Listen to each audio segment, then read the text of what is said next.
I am here at Mosiantunya Chinotimba Victoria Falls, a place that symbolizes the greatness of Zimbabwe, a country that was once known as the jewel of Africa, with the best education system on the continent. I have come back to a country that raised me, educated me, a country that made me who I am today.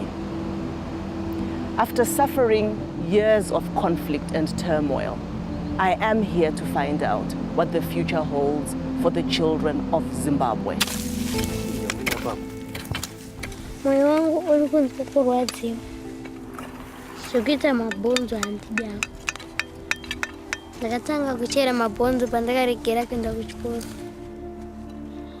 My life is a sad life. I think it doesn't go within 8 years.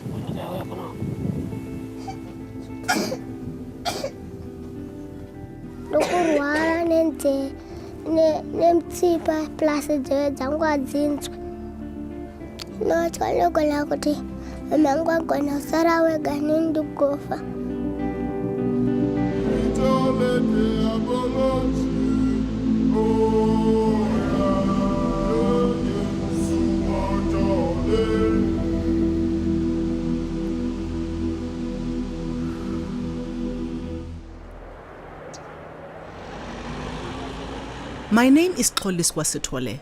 I am a South African. But to escape apartheid and give me a proper education, my mother brought me to Zimbabwe as a child. 30 years on, the ruling party, ZANU-PF, has given me permission to make a film about my childhood. But now I am back here. I can't ignore the terrible suffering of the present generation of Zimbabwe's children. So I am using my permit to make this film as well. If the authorities find out what we are really doing, then we will be arrested and at best deported. But I can no longer stand by in silence and watch the destruction of the nation that created me.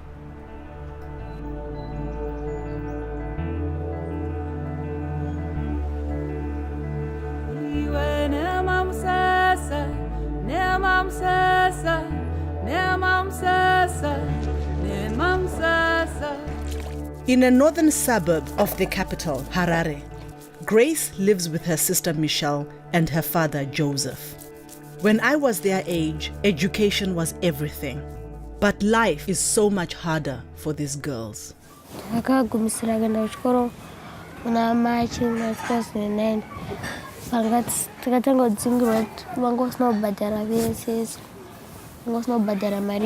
School fees. Wese asina ubhadhara anje nonotora mari kana usina haudzoke kunoko unzoka kana une mari yacho. School fees yedu inoita if $10 per term. Mari inobhadharwa nababa $30. Vakati kana ndaona mari ndichakubhadhara.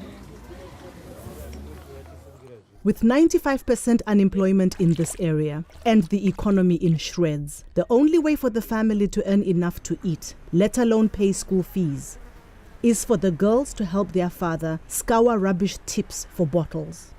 10. 1, 2, 3, 4, 5, 6, 7, 8, 9, 10, 11, 12, 13, 14, 15, 16, 17, 18, 19. From these bottles is a dollar.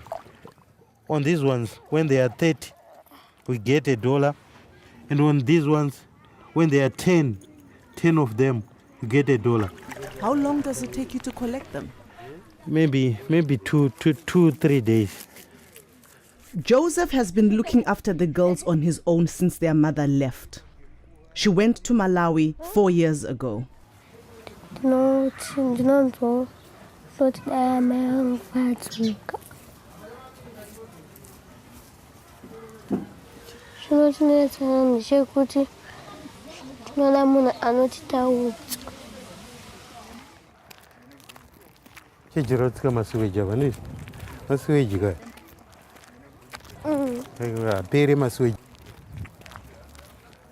Hyperinflation in Zimbabwe reached 231 million% in 2008, forcing the government to abandon the Zimbabwean dollar in April last year.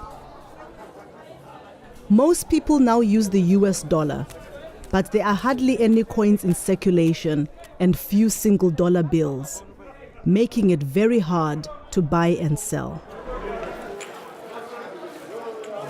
Mangana. It's 30 for $1.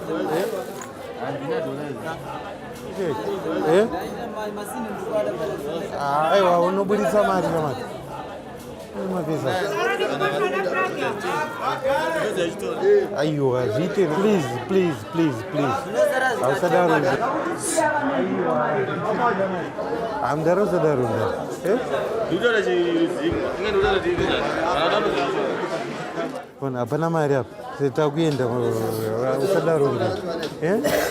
Let's go. With such a shortage of dollars, people also use South African rands. Grace and her family will be able to eat tonight because they've found someone with rands willing to buy their containers. 1, 2, 3, 4, 5, 6, 7, 8, 9, 19, 18, 19, 20. 24, 5 rand. 5 rand, around 40 pence, will buy the family just enough vegetables for one meal.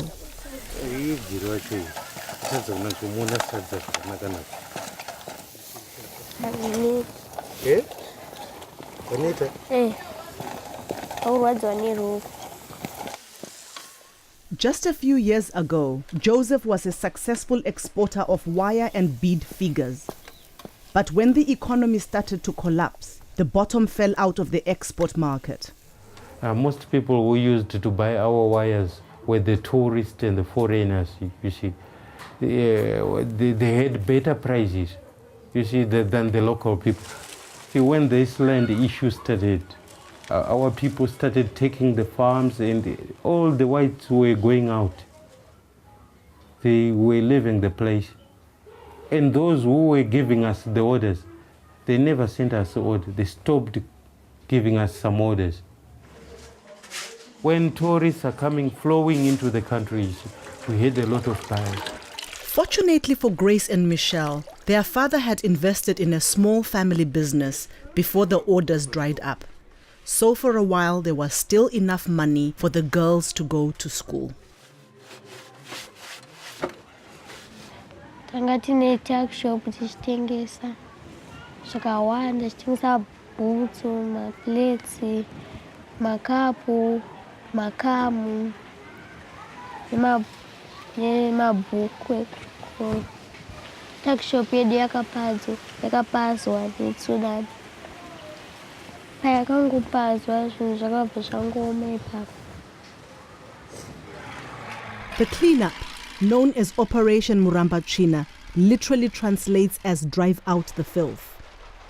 In 2005, the government claimed to be clearing slums to improve housing. But the opposition party, the Movement for Democratic Change, claimed Mugabe was trying to eradicate its supporters. Even 4 years on, Joseph is still haunted by the memories and fearful of saying anything that might get him in trouble with the authorities. I don't think I'm very free to say something about the government. Yes, I'm afraid to talk something about the government. Joseph is being very brave talking to me at all. Zimbabwe is a police state. But it wasn't always like this. The country gained independence from Britain in 1980. As a teenager growing up here, we regarded our new president as our liberator. In 2005, when I was seeking permission to make the film about my childhood, I attended a press conference marking Robert Mugabe's 25th year in power. Are you frightened? They don't buy.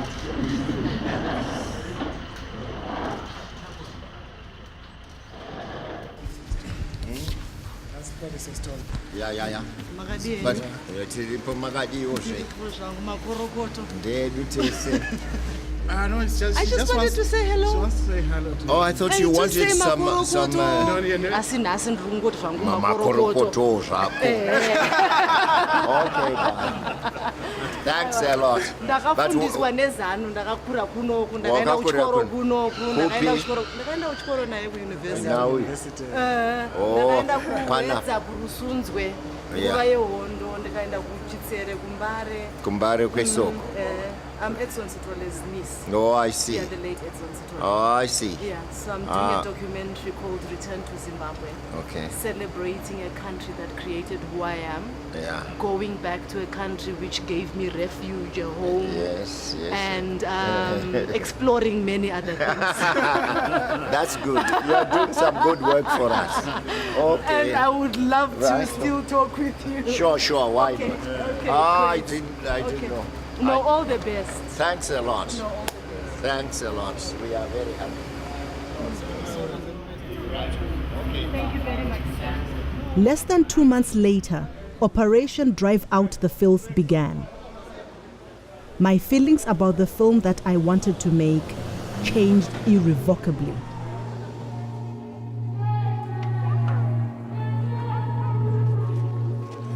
The UN estimates that the homes of at least 700,000 Zimbabweans were destroyed, and up to half of the victims were children.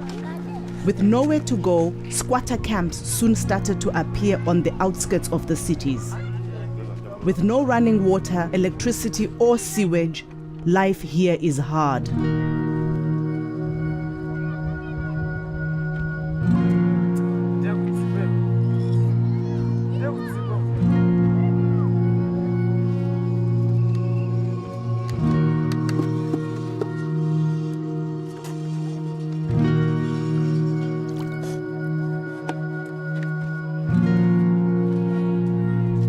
Esther lives with her mother and baby sister Tino in what is barely more than a tent. The AIDS virus killed her father and is now killing her mother. Esther is also HIV positive, but with her mother's health failing, Esther is now the main carer in the family. Esther, anturuzati mwana asikudya.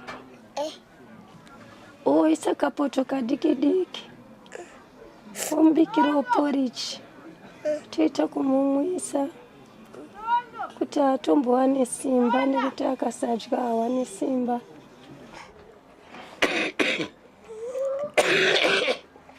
Mazuva atomborara asisina kudya. Ndokurwara nemutsipa plus nzeve dzangu adzinzwe. Ndinotya ndogona kuti mama angu agona kusara wega neni ndikufa. Kuti mama angu agona kusara wega naTino.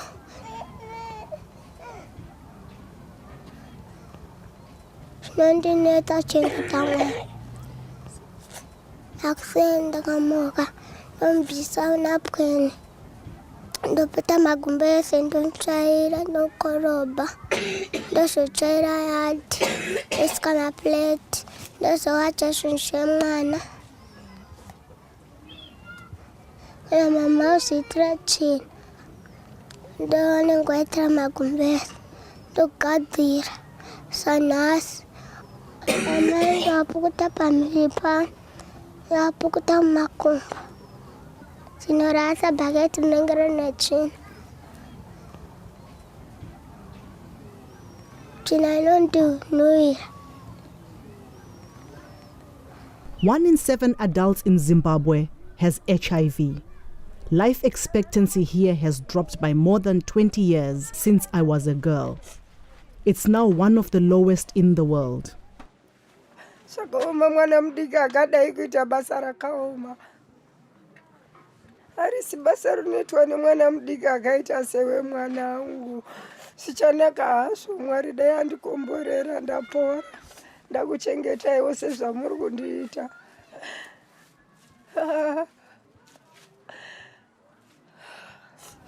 Amai kana achirwara ndoatyira. ndonzwa kurwadziwa nekuti mwoyo wangu unenge wauda kuchema nochichema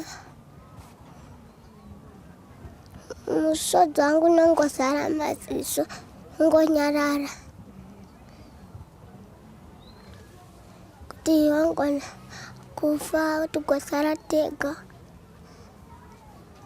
kasi ndakatara kuti akangofa topinda tese mkuwa.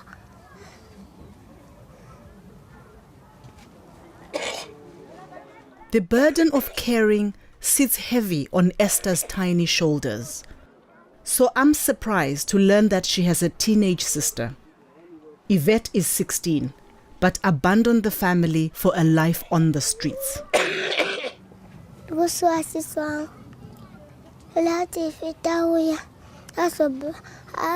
Arapise mama ndisachipata ndibatsiraita basi.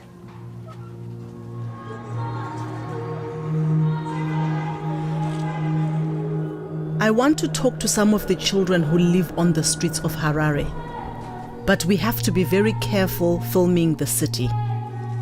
I have permission only to make a film about my childhood, and we will be in trouble if we are caught doing anything more.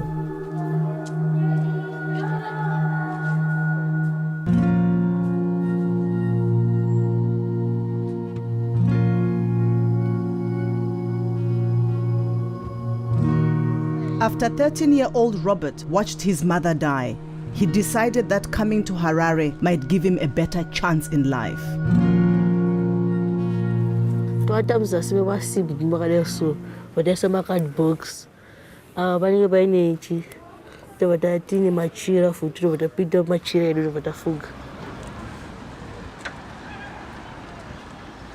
Asina machira vanenge chando vamwafuga masaga vanenge une chato chaipo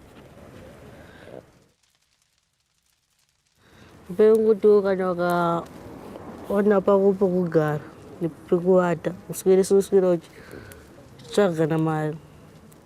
Ndasingambogoni kukumbira munhu saka zvaitongondiremerawo kuti ndikumbire munhu. Taenda pamarobhotsi okumbira mari topinda totenga chikafu.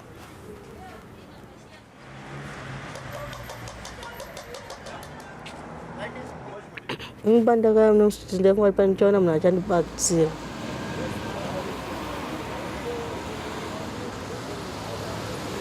Ndinosiyawo nazvo ngokugara nevanhu simogara varungoita.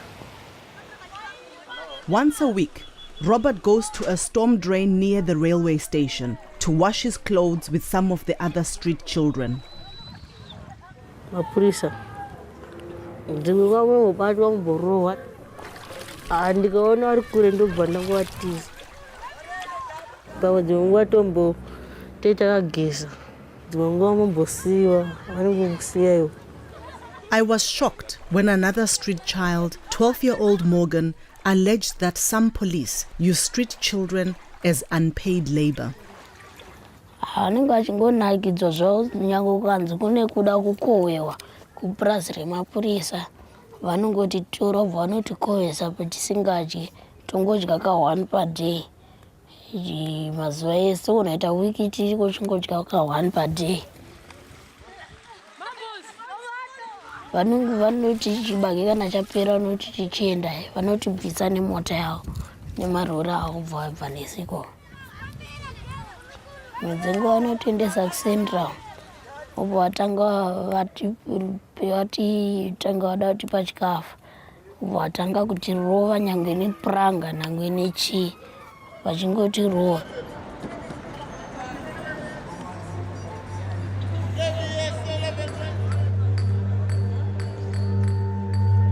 Harassment by the police is a daily occurrence here, but far more feared is the Central Intelligence Organization, whose plainclothes officers can be anywhere.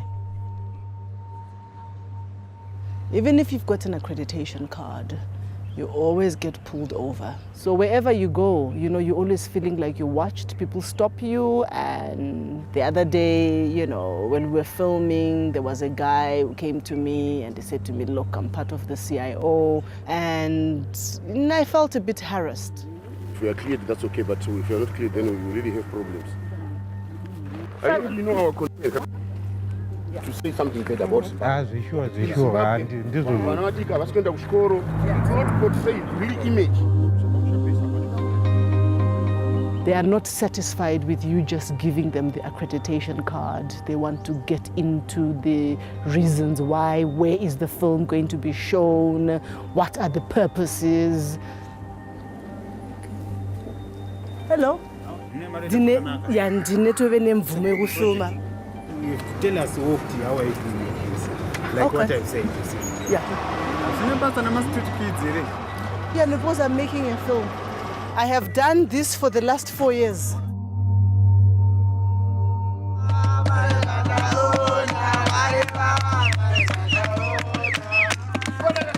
With more and more children turning to the streets, the truth cannot be suppressed forever, especially as a new generation of Zimbabwe's children is now being born on the streets.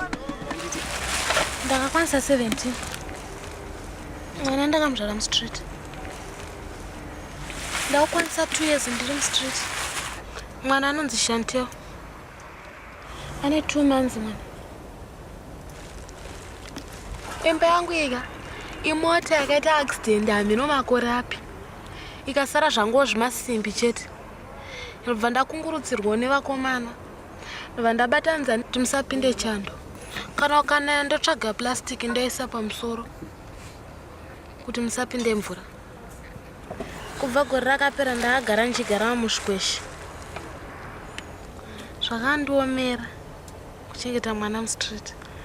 Akarwara mwana. Handina chandokwanisa kuti chikafu chacho kana ndisina anofa nenzara mwana.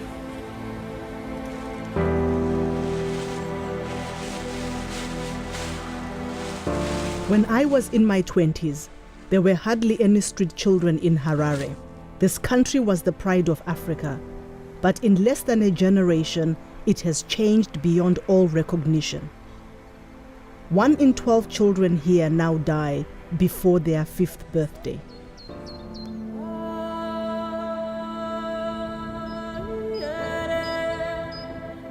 Zimbabwe used to have some of the most productive farms in the world, but they were owned by white farmers whose rights were enshrined in the Lancaster House Agreement, signed in London in 1979. After 20 years trying to negotiate a fairer redistribution of land, Mugabe's patience ran out in 2000, and the Land Act was passed. Soon after that, the so-called war veterans began to invade the farms. The invasions continue today. They are often violent. Sometimes the workers are beaten and even killed. Many flee to unoccupied government land for safety. Out of 4,300 white-owned commercial farms operating in 2000, now fewer than 300 remain. Much of Zimbabwe's beautiful and bountiful arable land now grows only weeds.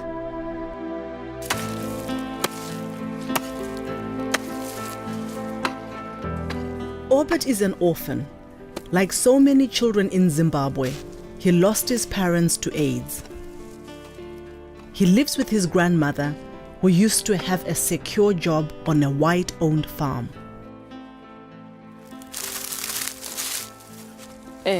Abereka wangu akafa in 2005. Ndofunga bereka mbona ndita safu chambofunga maningi.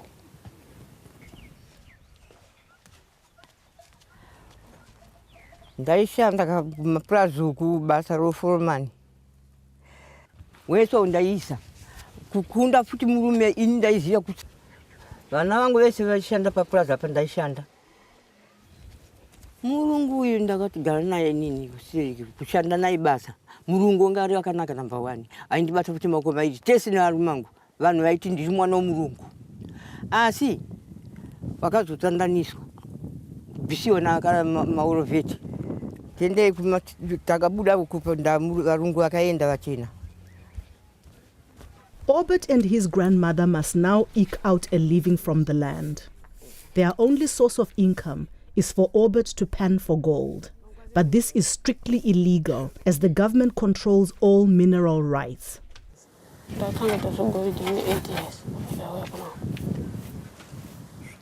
Ndakadzingwa kuchikoro nemari pakuti ndasina mari yekubhadhara school fees. Ndauya kuno goridhe ndashanda naJona.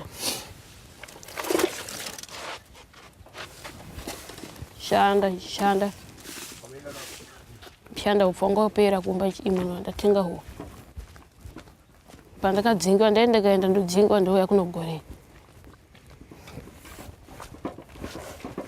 Ini mari yechikoro ndobhadhara. Kubuza matest takunyora wawe. Achatingona mari yechikoro. Goridhe yadweke yakaoma. Kaya kuno kudzimwe nguva 3 days usina mbokwanisa point. Point yacho inenge iri goridhe. Point yacho unopiwa $2. Kana vhiki chayo inopera sina mbwana $2. Kaifuridza toenda naye pasikero. Yakaona kuti yakwana point. Toenda kunyambamire tonotenga chibage. Tozoya kuno kupa ndozowana mari yekunogayisa mai ndopandoita. Ufo togona kugara 5 days chichi.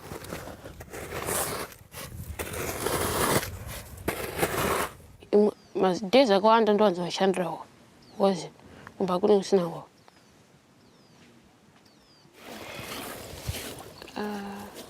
Toti apa tankana ukumba ufu kana ndawana ufu kumba ndopandotsvaga mari school.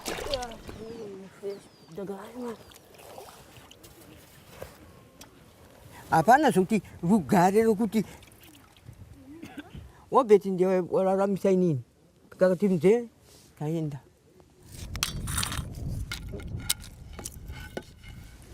ndodya 1 per day. Pandosvika kumba ndodya 1 ndadya zvibhinzi nesadza. Beans zacho dzine poison zvoda kudirwa zvibiswa zvimoto zvacho nezvimakwati zvacho zvese.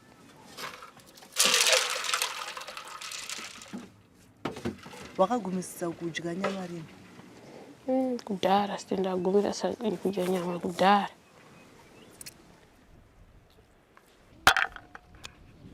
Mazuva amwe ndomborara ndisina kudya. Ndongoti hapana zvokuita chikafu chari pane pasina. Amwe vangu nongonzwa kuradzikana to amwe asi kutambura nichitambura.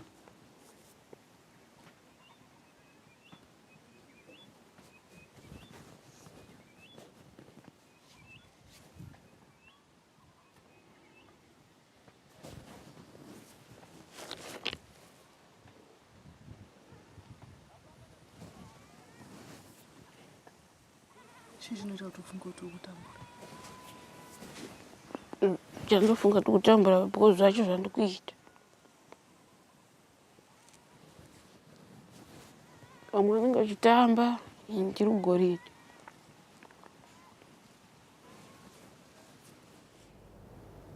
I have made films throughout Africa, and I've witnessed poverty, starvation, and the ravages of AIDS all over the continent. But the tragedy here is that so recently this country was first world. When I was growing up, we had excellent standards of healthcare, economic growth, and education. It's shocking to see how fast a society can fall apart.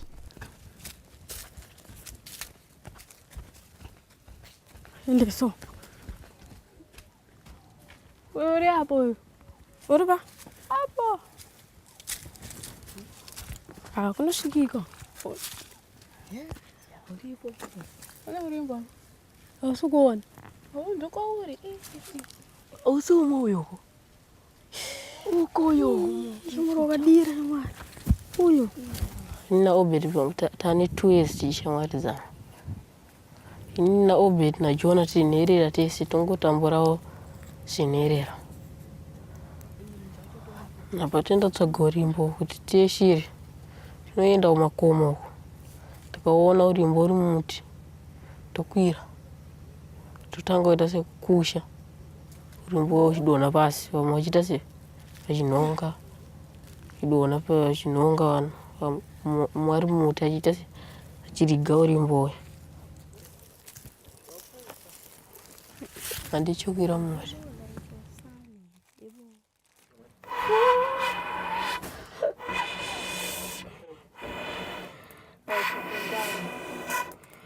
Samvura mpichani pe. Yakwana chamara usimuriwo kubika. Iyo ndotumbowana kwacha kayo. Ubiti. Munhu akanaka anofunga musha. Tumwe tacho tikuda kupwanyika. Jona chama. Kuita siku.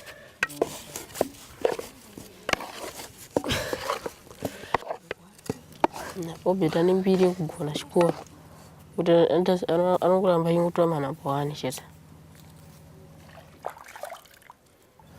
Pandeyo chikoro atombobatsira nevamwezve.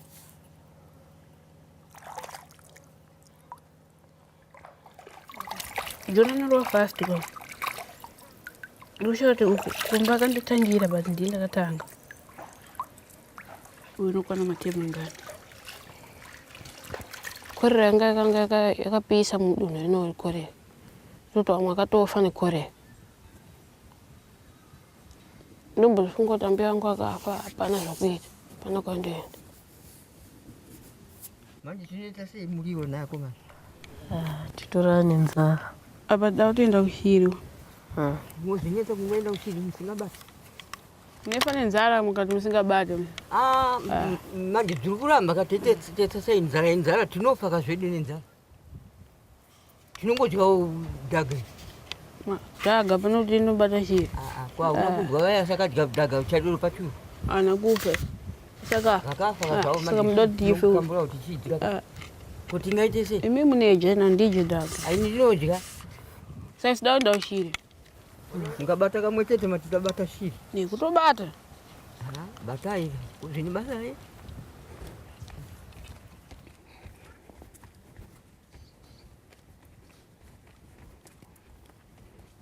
Iwe shiri wanza kumwa panapa. Sembe kuno dzakwe sede kuona kuno. Isusu mutakamboita isu 4 days. Kana kasata kana polisi. Mwana wapembera. Asiana ubiti wangu una namushiwa na mwana. Uchisira seduku. Ko?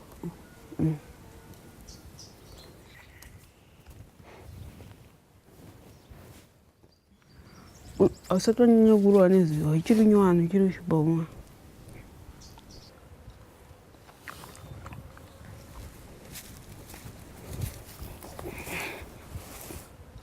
Tobata shiri zvirasho. Hino dzinowira. Tobata. Ndauri mbacho nywano tokunobata. Ndeva. Nasguru konazi. Shiri. Pamesa hite shuda nidona. Ndikutsika. Katombotsika pasi. Nzira yakadikike kaya. Tadzoka. Tataenda. Katsika. Pasi.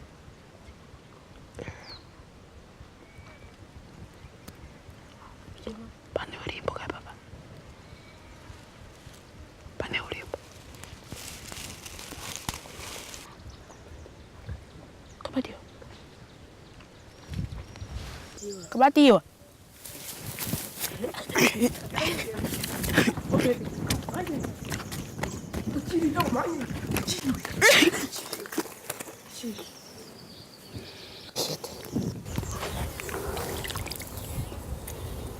DJ so.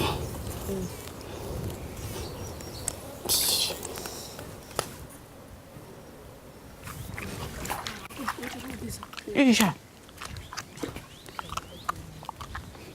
Panabatwa 2 days ba. Yetu kujama ni papo kitu.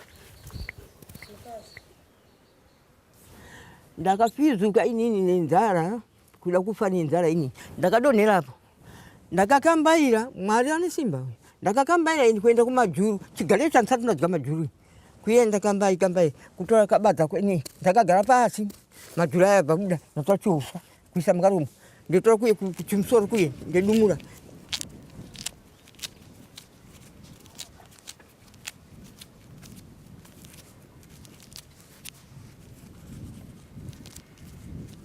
inzara hii yapedza vanhu nzara chaiyo akona kuti ati kolera ani ikolera zvaine asi kusaiti inzara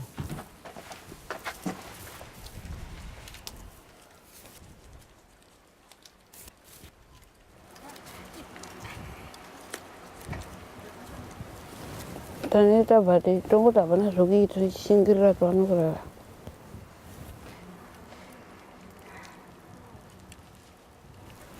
Zot tikari kutoa chikafu tufanye nzara.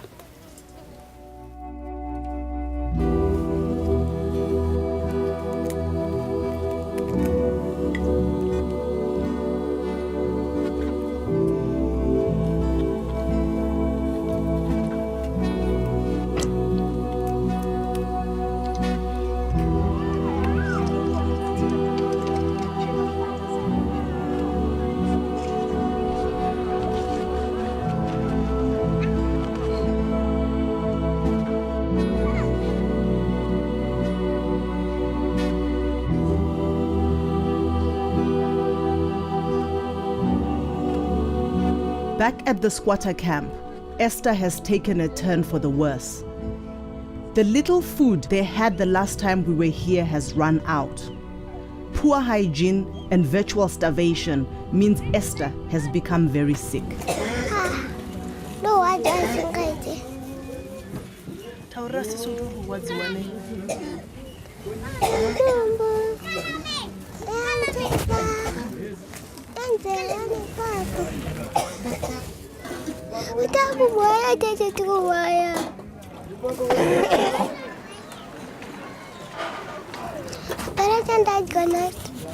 Hauna nzara.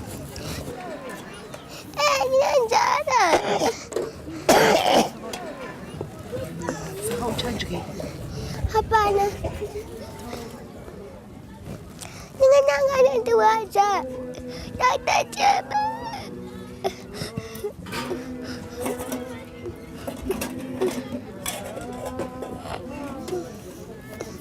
Hanya taula.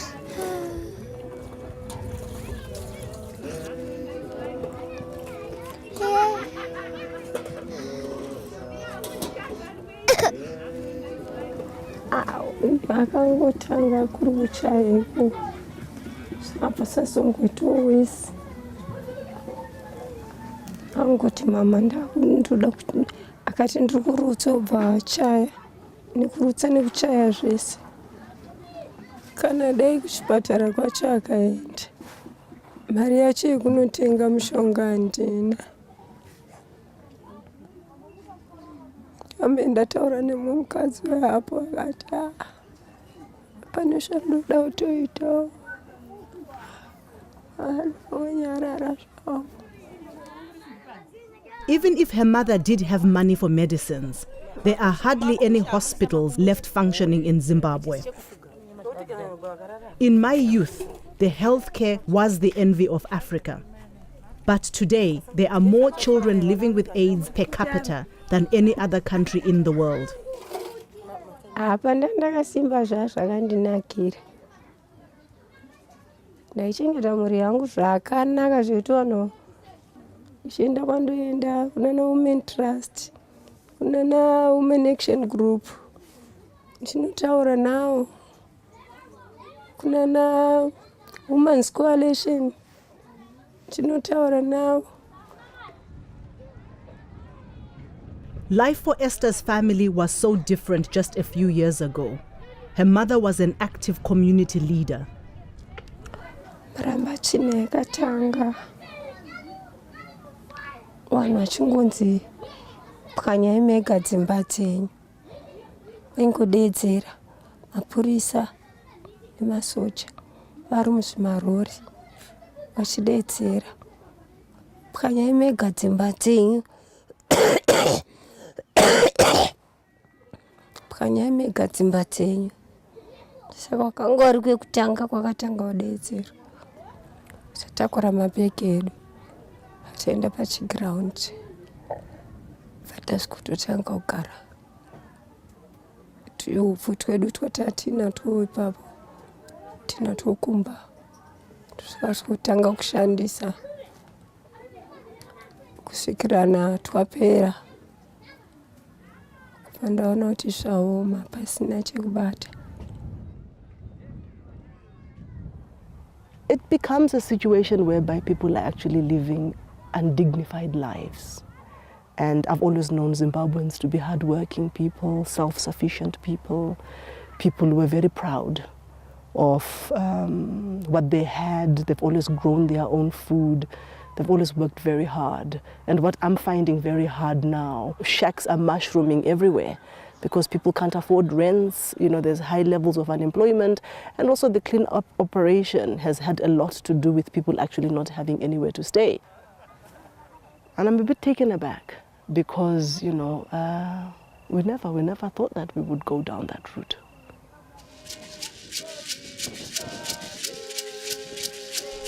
When we were with the street children, I had asked if anyone knew Esther's teenage sister, Yvette. We had no luck finding her on the streets. But this time, whilst filming with the family, a church group arrived from the city. Among them was a young woman who came straight to Esther's family tent.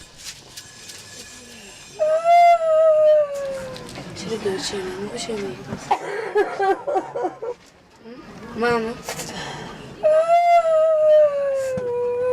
Mama kan. Saka.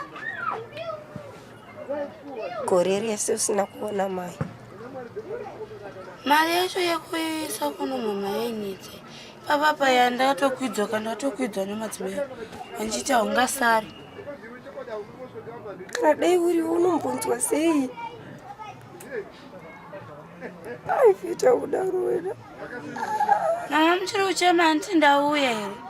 Azvibatsiri mani. Tatambudzika nguva refu ini. Hapana chana ndichiziva ini. Tatambudzika nguva refu panapa inini. Ai fete mwoyo wako wakaoma semunhu wemurume. Hapana chaungambonditaurira. Hapana mastori aungambonditaurira ndikasenga. Ai. Tarisaone chete zvirumba muno. Ngotarisaone. Kana dai uri unofila sei, unonzwa sei mwanangu? Tizama wako.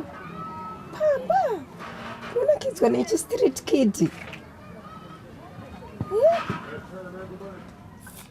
Choro mwana mupisi matoti akasara matoti izvozvo.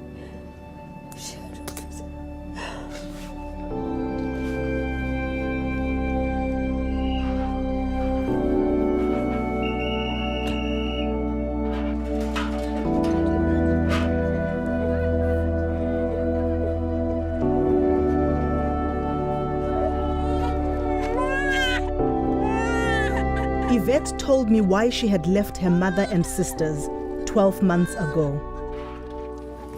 Tutanga takara umbari background. Chigare papo saka mapasikana yavendo tono chinokumbira mari. Mamufu handiti ndiendo. Ndaenda kutono kweko. Ndaenda nchidzoka. Ishena nchidzoka. Saka vasikana vakati nepo wakati havachadzoka. Ndarekera kudzoka. Papo.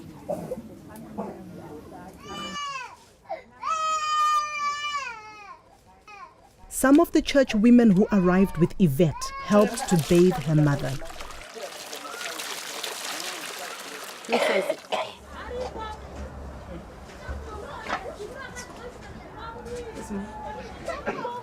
Mama anogara achirwara.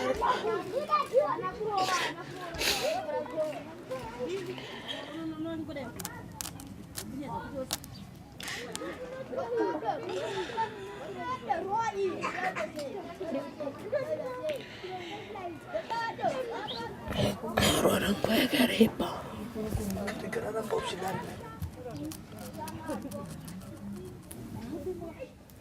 Ndinotosvika tindogona kuuya ndichiona mama afa. Ndinotya HIV. Boyfriend yangu ine 21 years. Mungu anenge asina kuenda makondomu. Chirwere chacho chinotyisa hachirapiki. Unenge wakutodawo munhu anenge achikuitira care, achikuchengeta. Saka unozomwana kufa. Iwe unenge uchitofanira kutochengetawo munhu.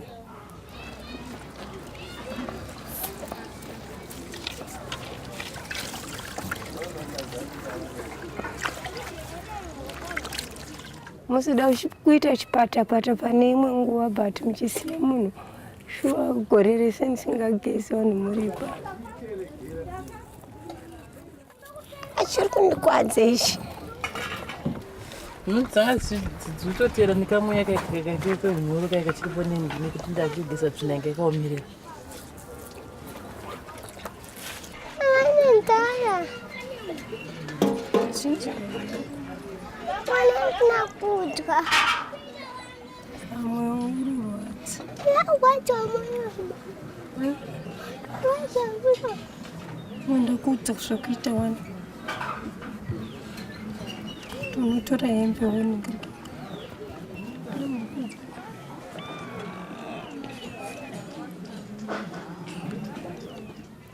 Ndichagara kusvika vatosimba vatorikavha.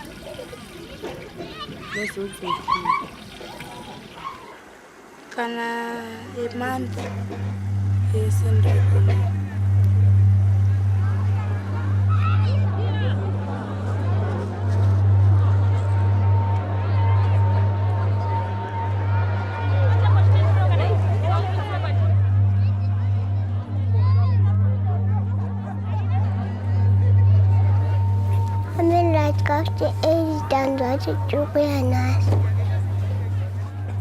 Kuti dai pasina we8. Ini nemhuri yangu tatichifa.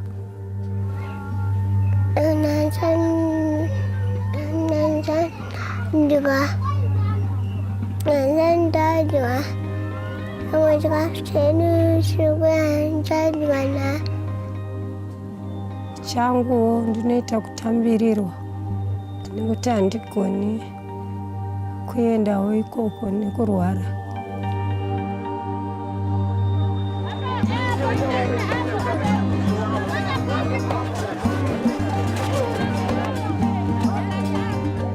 Up until the year 2000, Zimbabwe boasted some of the most productive farms in Africa. It breaks my heart that in a country that was recently so abundant, almost half the population now rely on foreign aid to feed their children.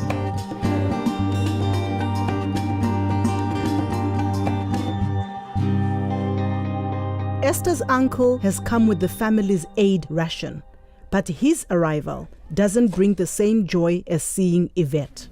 Izvozvi tagara tisikwirirana pana. Vanotomboda kundirova.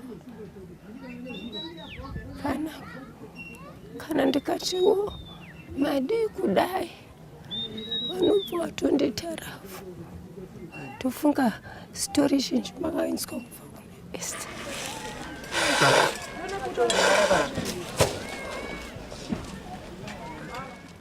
Zoti inini ndinotyira upenyu hwangu kuti ndikafa. Vana vangu.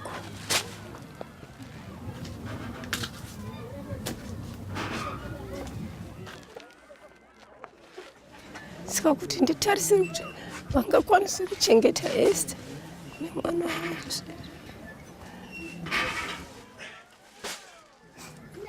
Inini kana kuri kunzi pashayikwa home, notora vana vangu. Handizivi kuti chii chichaitika pavana vangu. Pamwe vachangoitawo va-street kids.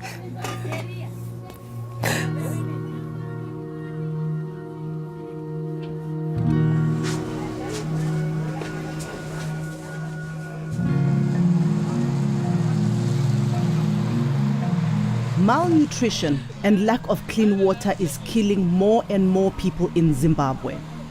Over 4,000 people died during the recent cholera epidemic. And with consistent water cuts throughout the country, there are fears it could strike again.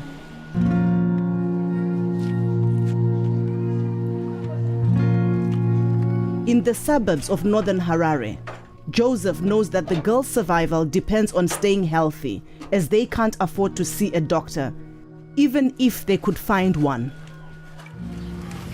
It's okay. No, it's okay. I'm not here.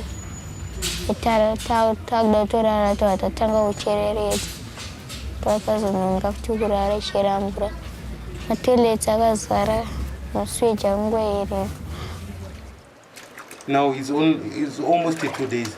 We have no water. So we have a long period without the sewage being maintained, you see. So the problem is that they are keep on blocking just because nothing is done about the sewage work. Can't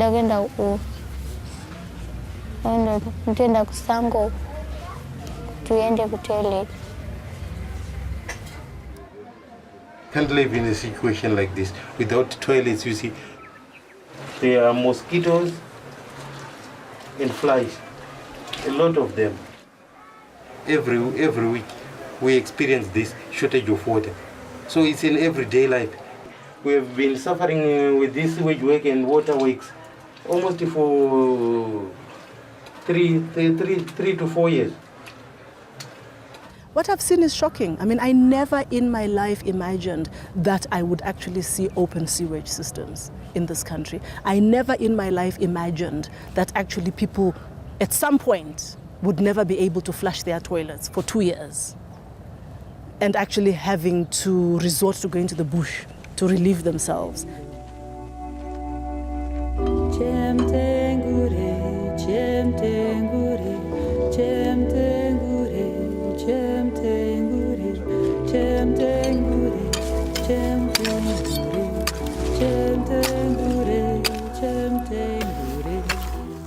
As well as selling bottles, Joseph has found a new way to make some money from the rubbish dumps across Harare. Saka ndakukudzidzisewo futi kuchera mabhonzo aya kuitira kuti kana manetseka munoziva kuti torarama sei. Andirika saka amufe makatambudzika muupenyu. Saka musambofe makamirira kuti ndafa nenzara kana kuti umirire kukumbira chete. Unoita mbichana hakuzi kuti kumhanya. Mbichana uchitsvaga anowanda chete. Tikawana mari apa nemabhonzo tikabhadhara school fees tobhadhara matm ese kusvika muna December.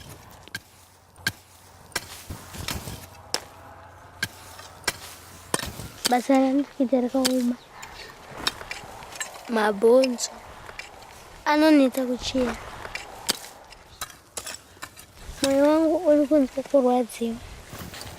Zvandiri mwana mudiki kudai ndinochida kuita zvangu zvimwe zvinhu zvekuita mabhonzo handidai.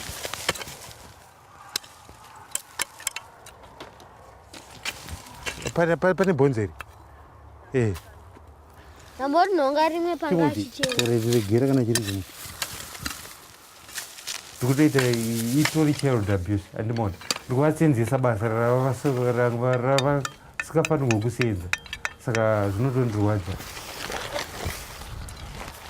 Anoiswa mune zvinhu zviri dheti. Munenge mune mazisadza, tsvina, zvinhu zvakawanda zvinoraswa zvine tsvina zvinenge zvirimo. Nyangwe tsvina unotomboiwana imomo.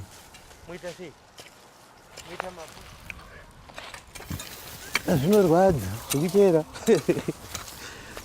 Kutamba nhamo.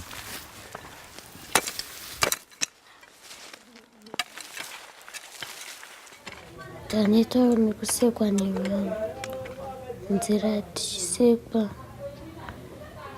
tichikuita sevamarabo bhaya taneta. The demand for bones comes from the sugar refining industry. Bone ash can be used in the bleaching of sugar. But although the family has collected several sacks of bones, they have still not been able to sell them. Matikere kutakura mabonzo yacho yakafa. Saka wakati kana yapedzwa kugadzira ichauya kuti ichikutakurira mabonzo acho. Baba wangu ari kuti kana ndanotora mari yangu yemabonzo ndo pandichakubhadharira. Ndinofunga kuti ndichaenda kuchikoro rimwe zuva kana ndoona mari. Ndanoita nekutakura mabonzo nekuchera.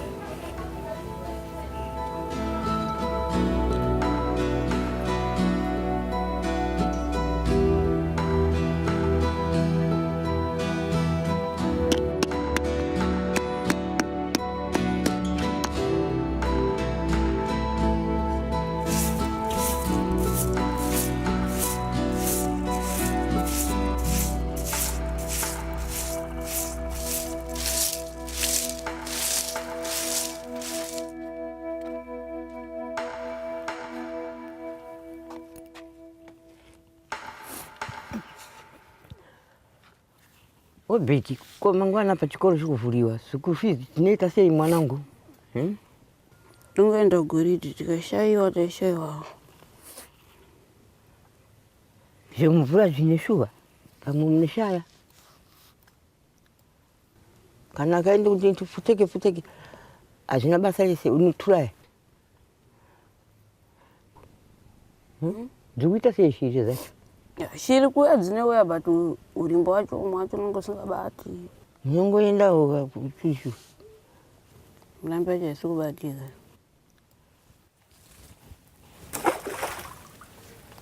Apana sitibatiri baba. Upesi mari chikuru chiwana ku. Matete kuya kugoridza. Nate kugoridza. Shaiza. Goridza ya kushupa. Tingi tingodzingiwa kuchikoro tikashaya.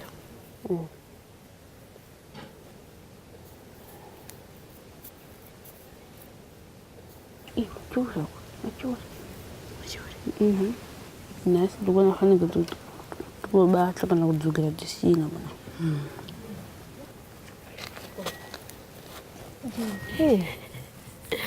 Vachera tangu dziko kando esichabva baba kusvika kokuti.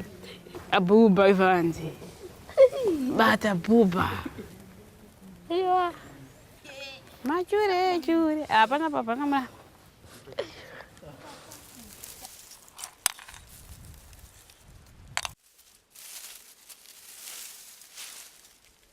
Obete kwandiri tichikurukura netina mbuya. Gogo inini handiri zvokuti pamwe ndigara chikoro mari yega ndiyezi kundinesa.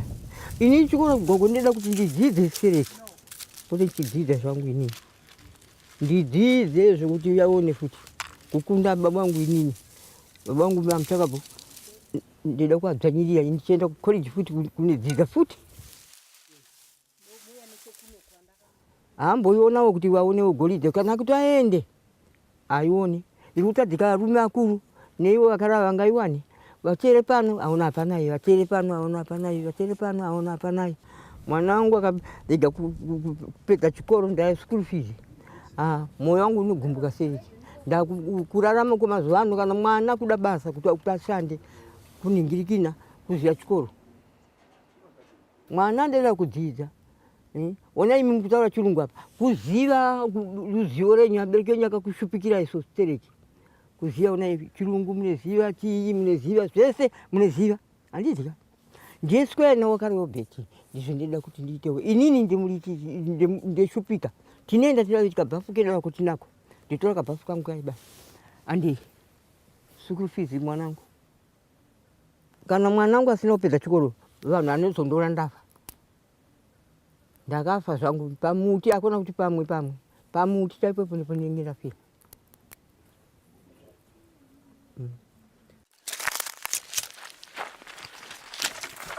School fees of $2 a term are collected by the school's accountant. Like many in Zimbabwe, he doesn't get paid, so he grows cotton to pay for his own children to go to school.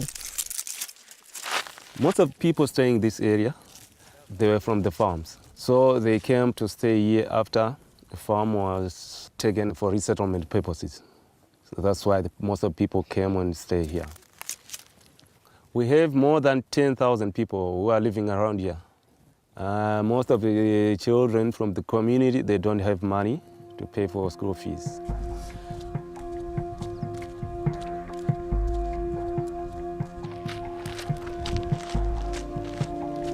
It's the first day back at school. Orbit, along with over 1,000 other children, have turned up, but less than 100 have so far paid their fees. For the moment, Orbit and the rest of the children who cannot pay just have to hope that they are allowed to stay and learn.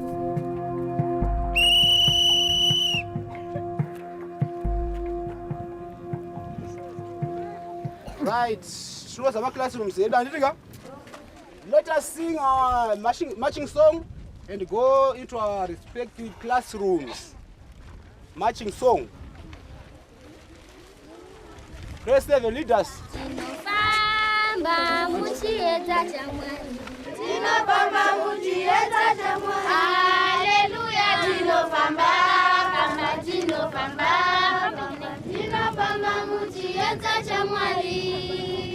Why is stopping?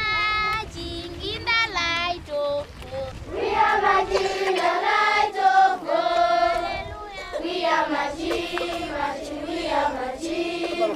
We are marching in the light of God.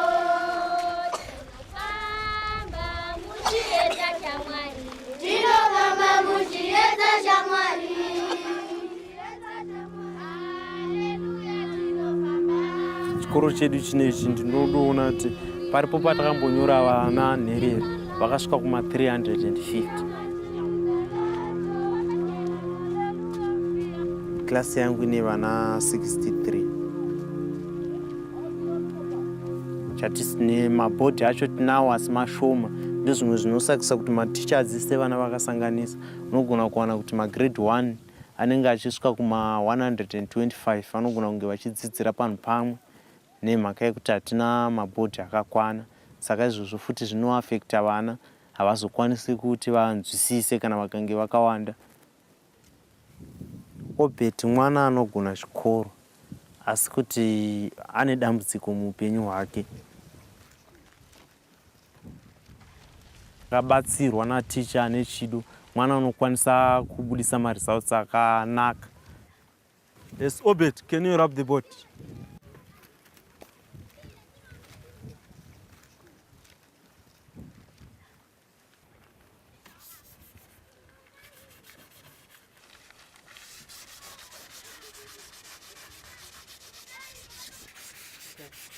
Consider. Last time we once talked about different religions in the world. Where do the Muslims worship in? Mosque. Correct? Yes, mosque. Where do the Jews worship their God, their holy place? Yes, Obed. They worship in a synagogue. Good. Clap hands for him. They worship their supreme being in a synagogue.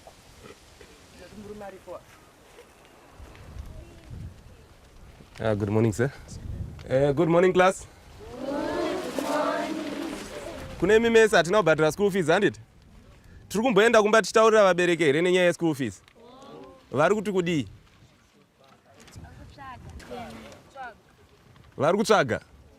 Taane mazuva ano tiri kuyeuka tese kuti zvatakawirirana pamusangano nevabereki kuti takapanana time yekuti tinge tichipedzisa kubhadhira mari idzodzo. Saka toita sei? Mochaenda kumba here? Saka mangwana touya nemari idzodzo, handiti? At the end of the first day of term, no one has so far been sent home, but Orbit fears it is only a matter of time.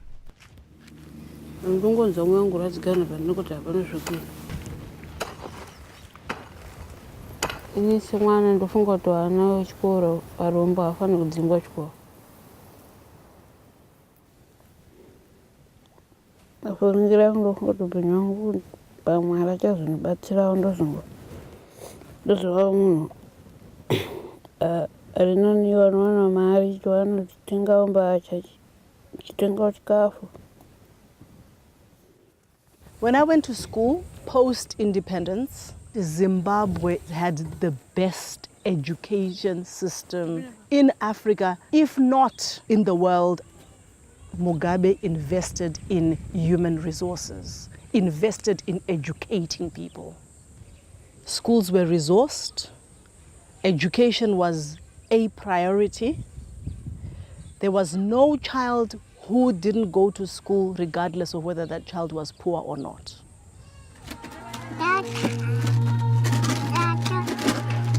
The last time I saw Esther, her sister Yvette had promised to stay for at least a month, but their mother was gravely ill.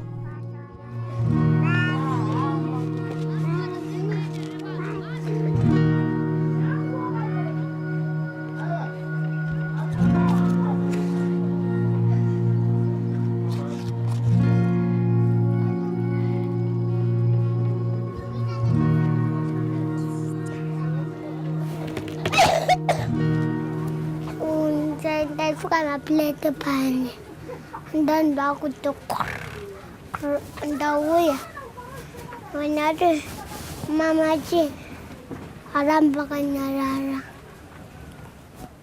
bakal jois kau ke dangwer kanggot ajofa nanu cengda tinocet saya kata mama.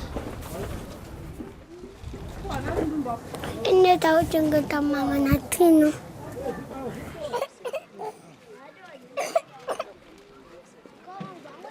Kata mama nang pakafa. Mama saya akan cari sekolah.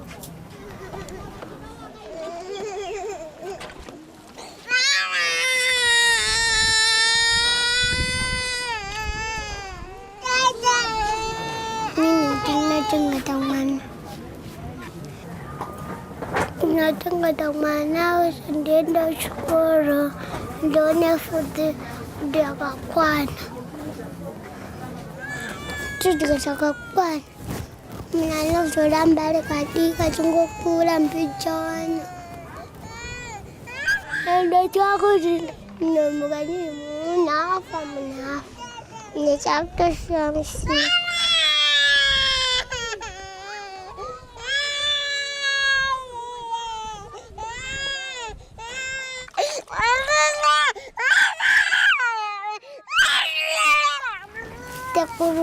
Sekolah kunci cenggeta sao asi yang gacung boda yang gacung do kufamba kita rawan itu kita kacuk street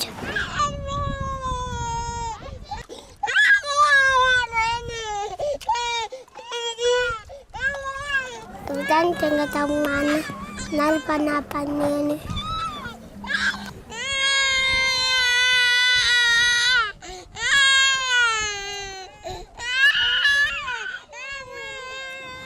Iya pakai na pakai wajib.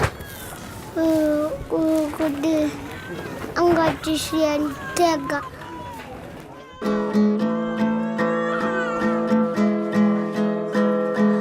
I managed to find Yvette at a feeding center for street children in the city. She explained to me why she had deserted her sisters.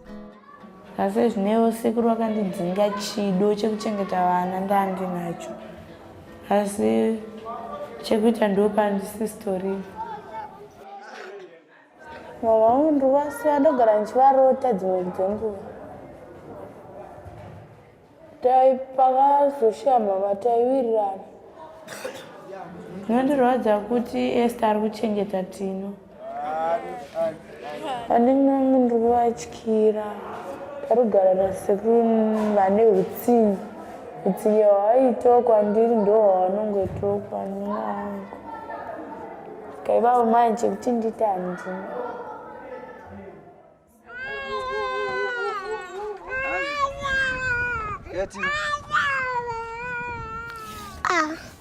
Ada cerita cerita ambojok. Yang itu aja. Buswa memang. Mama, asal watching di jenggot. Jenggot tahu skor.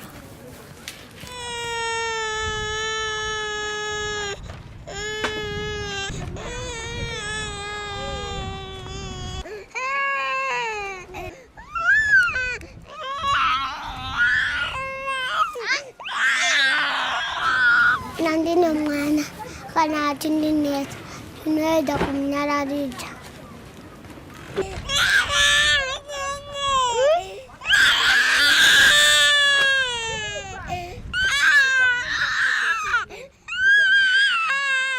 Mana anaknya terus nanya ucap nunggu mesti ya kada.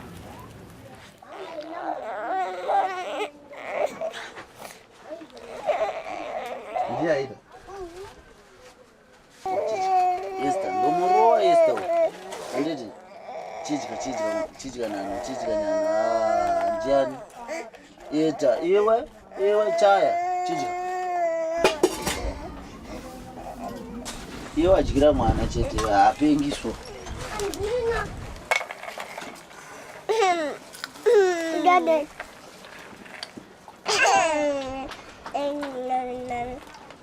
Ini ada.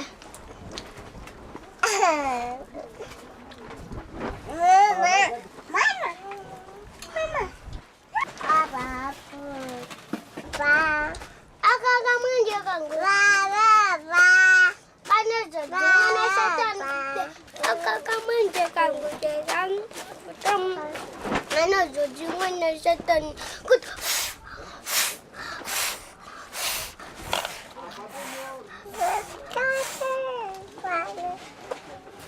Jinalang buat chai.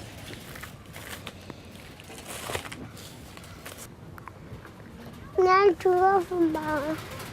Kuti ya tiana karugara. Ya kuti ala rame. Ngonak tofa. Kada kala mahushuba. Nanda kurara. Kurara. Difunduka.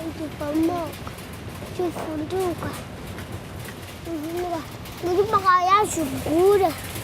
Kapura ni bamba. Aku jaga mana. Tangga funduka.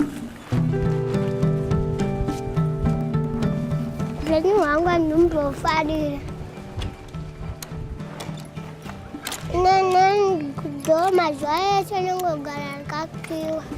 Mereka mata sisi nggak sirwa. Kalau sudah sama, harus pepenya angkat dulu balik.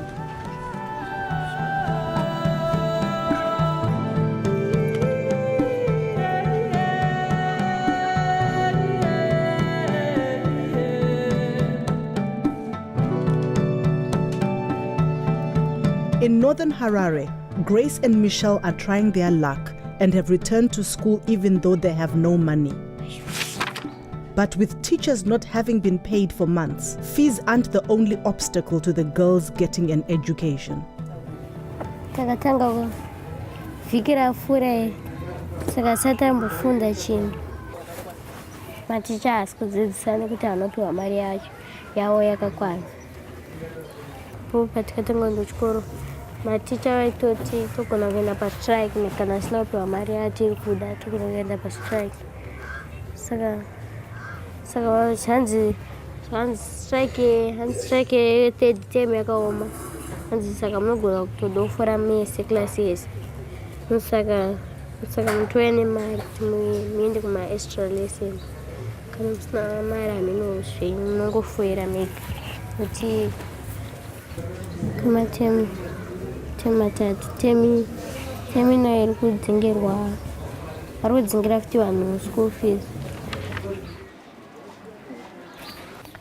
tiri grade 7 ndakarosa chikoro kakawanda ndakafoira grade 7 ndo primary kupesera ndakafoira handisi kwanise kuenda kusekondari.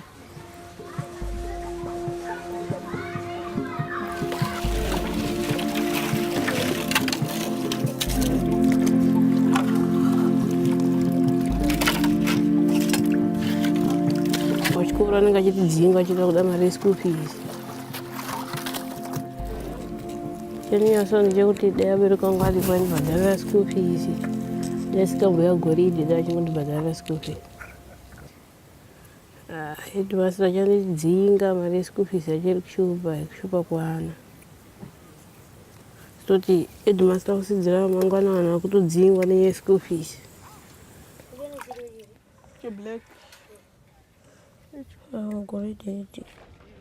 We are here to teach pupils and this. So we need to dwell on my resources higher. My amenities because we are talking of my major resources. We're going to stationary pan, choka. Yeah, just we have 4 boxes. 4 boxes. So it's no buttons away how many days? Just 2 days. Zvinenge zvatiomei zvino. Munoona kusaya kuita vabereki vari kutarisana nematambudziko akasiyana siyana. Saka zvimwe tinoita tichimbotigadzirisei semuenzaniso muri kuziva vana vaiuya panapa ndai nanometa varwara vanga vasingaone mbuya vai ndo vaichengeta vana vai vari panze amutuma unotora zvinhu utaenda utore maplates panze uye tipakure sadza ndobva vaisa muchetura vakangosanganisa ndokuvaisira muchetura musadza vachibva vafa vese ndokudya vakafa toigadzirisa sei toiisa sei. Saka zvimwe zvinhu zvematambudziko zvandiri kuona kuti zviri kungobatawo nevamwe vanhu vari ivava vari kuuya vachipa maexcuses ekuti hatinawo mari. Zvimwe zvinhu ngatinzwisise, hatinawo imwe minzi yatingakwanise kuita here kuti tikwanise kuti tinotungamirwa nehurumende ndiyo inotipa bumbiro rayo remutemo rezvidzidzo. I'm just here for policy implementation. Chandinoita kuita zvatakaudzwa. Yeah, but tikada kuteera mutemo wenyu ikadzingwa iyoyo kureva kuti chikoro chese chaenda kumba hatisina chikoro panapa nenhamba ichasara zvitori nani pachikoro papusira peneka naona 116 taura chikoro tikadaro but zviri nani kuti dai kuri kuti tine vana 116 vanobhadhira mari zvinhu mari zvose anoenderana nevana 116 it's okay. Pindai gogo vana ichigara gara yenyapa gogo evo igogo ewa meno tokubatsirai nei gogo chichemo chaicho chichemo ndicho chandikutira kuti alega ndiende kwaheadmaster kuti uyu musamutanda sezvo ndikazotsvaga mari ndikaiona ndapota ndikaiona ndikupai mari yeschool fees ndaishaya munhu so natigaiyapa ndigaende unoitawo chichemo school fees inanengerwa $5 tikati vabereki nguva mukachema tadzikisawo mbichana tikatanga tisanganawo pachi pa$2 yacho ndeti iri kunetsa kuwana handisi kuramba ine ndinetsa kazvishu asi ndakuti mimi chiitewo kuti chero kadiki diki ndikaitawo $1 mukazombochema muchiti akambobhadharawo $1 zvinodii zvinonzwisika ungaioneri zuva racho rekuti ati zuva rekuti imi hamuna kuti tine nini chembere yakadai shuwa ungabva mamoyo fanike chironda gogo mamoyo kwenyu kumaita mazokanganisa ndamangoditawo kuti ndikurukire mwoyo wenyu ugari pasi pamwe chete tisangane neni please ndinomiramira nditenese apa kagaba taiko mumba hamuna zvakaoma ndoyatsoziva kachigubhu chaiko hamuna ndoita sei dakuti mune kachigubhu bheta kagumbezi kuti hamuna ndoita sei mani alright gogo pandanzwawo kuchema kwenyu sandapenda kuti ini mukangowanawo chero 50 cents nemandi haadzori vekupa wana 50 cents chete asi kwaini 50 cents anongodzokwa nevanhu. Alright. Sorry, Katie. Alright, end of class. Alright.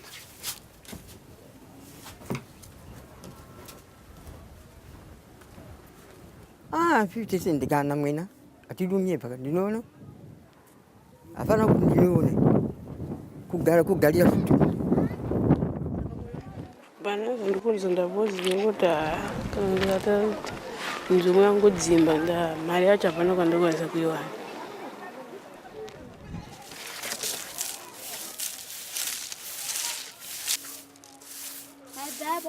In Harare, things are not working out for Grace either. Ndakaenda kuchikoro musemande ndikadzinga kusvikanzi handinga chinobhadhara basawi. Ndakanzwa kuboekana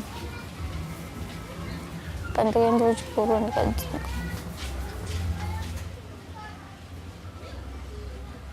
If things don't change, I see my daughters in shambles. I don't think they will have a better life. They will keep on struggling. Excluded from school, Grace has no choice but to return to the rubbish dumps to search for bones and attempt to earn her way back into school.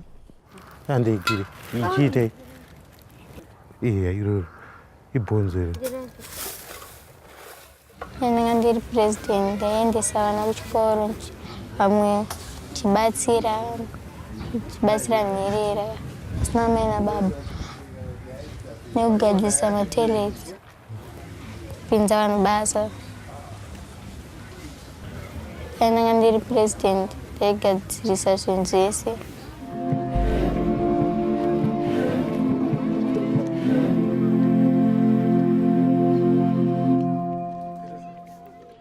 At Orbit School, the headmaster has given his accountant a list of all those children who have still not paid their fees.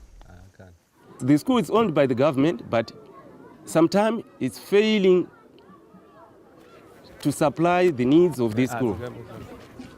We don't have money to buy stationery, you know what I mean? So if we let the children stay here, how can the teachers carry on their job? They had no chalks, no books. We have those things from the money they pay as a school fees. Today I've come here to send back the kids to tell their parents to give them money for the school fees. Since the term started, some of the kids paid school fees, but 3/4 of the kids haven't paid the school fees yet. It's not good, but that's how the situation is. There's nothing I can do. I have to send them back home to go and tell their parents to give them money for the school fees. Ngoti kurangu mangwana ndakarigaenda chikoro nokura pasina chaunongochiziva.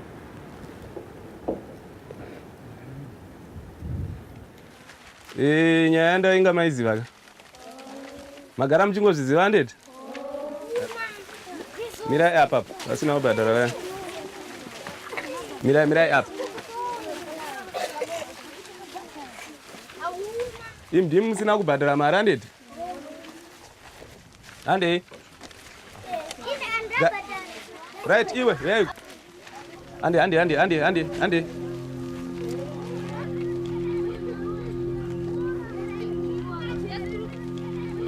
vamuka sei tamuka here ndawayambotaurawo nevana simuka mangwanani vana nyaya yangu maiziva ka ndei school fees handeti ka right kana usina kubhadhara buda timire kunzo dzurire vamwe mukova urugarirei padhowe wetsu right ova masara nawo ka mangwanani vana ndamuka hangu hanimondiziva good nyaya yangu munoiziva ndei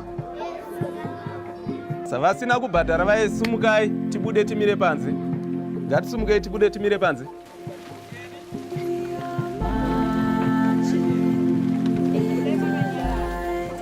endai munomirira parefu apo ipai mukana vangu ande musamire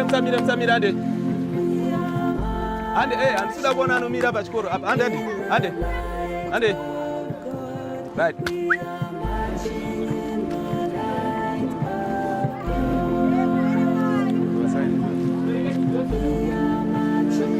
Fambai, fambai.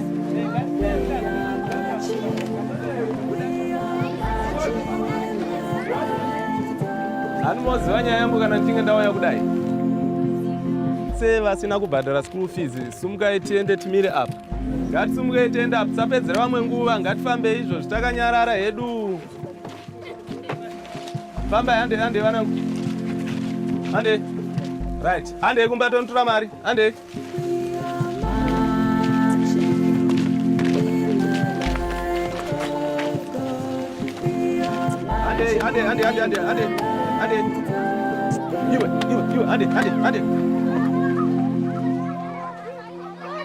Out of 1,015 children on the register, 889 have been sent home, almost 90% of the school. Ande. I'm not feeling good about sending back the kids home because it pains me. Because these kids, when they go home, they have nothing to do. They start thinking of robbing people, doing other activities like panning, which is illegal. So there's no other any things they can do at home. So their future is not good.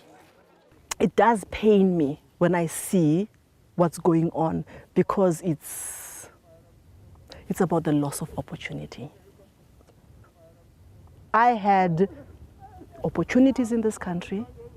I had the ability to dream because I was in an environment which allowed me to dream. I grew up in a country which has given me all of this, what I've become today. So why shouldn't thousands of other children have the same that I have had? When you ask a child what do you want to be and they have no clue because all they are thinking about is either feeding the grandmother or having to look for $2, even though, he has his dreams, but that child is so traumatized. When kids can't dream, then I think, we can pretty much say goodbye to everything. Ngadang datang enda sekolah, ini nasihat dari enda aku ansan tak enda sekolah, sekolah wajah. Dasaran juga nanti.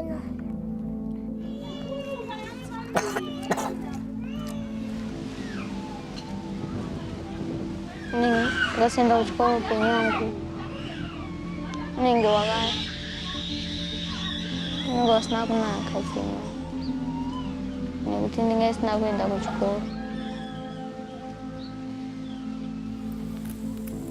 The school fees, which are you at go, which are you? The fungo the Gai pump Timo to another your fan and Godzilla. As a child of Zimbabwe, I despair for the future of the next generation. As an African, I am angered that so many of this continent's leaders continue to watch Zimbabwe's decline without question. And as a citizen of the world, I hope that one day soon, when the current leadership releases its grip on this country, the rest of the world will be there to catch Zimbabwe's children as they fall.